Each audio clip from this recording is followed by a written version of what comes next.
আজকে মাননীয় রেলমন্ত্রী শ্রী অশ্বিনী বৈষ্ণব মহাশয়ের পাশাপাশি রেল প্রতিমন্ত্রী শ্রী রবনীত সিং এর সঙ্গেও আমরা সাক্ষাৎ করি এবং মাননীয় সাংসদও সেখানে উপস্থিত ছিলেন। এর পাশাপাশি আমি বেশ কিছু দপ্তরে বেশ কিছু স্মারকলিপি আমি জমা করে আসি। তার মধ্যে পরিবেশ এবং এনভায়রনমেন্ট অ্যান্ড ফরেস্ট ডিপার্টমেন্ট যেরকম রয়েছে, খেল মন্ত্রক বা স্পোর্টস মিনিস্ট্রি, জল শক্তি সহ অন্যান্য বেশ কিছু দপ্তরেও আজকে বেশ কিছু স্মারকলিপি অফিসার্সদের হাতে দিয়ে আসি।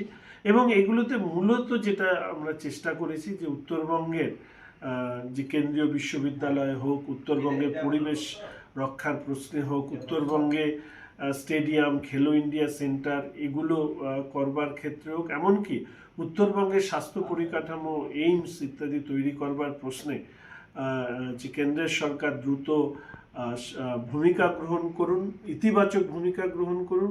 এবং পাশাপাশি প্রধানমন্ত্রী স্বাস্থ্য সুরক্ষা যোজনায় নর্থ বেঙ্গল মেডিকেল কলেজে সুপার স্পেশালিটি হসপিটাল, তার কাজ দীর্ঘদিন ধরে অত্যন্ত ধীর গতিতে সম্পন্ন হচ্ছে। এই ব্যাপারেও স্বাস্থ্য মন্ত্রকের কাছে অবিলম্বে এর উপরে দৃষ্টিপাত করবার জন্য অনুরোধ করে এটি স্মারকলিপি প্রদান করি।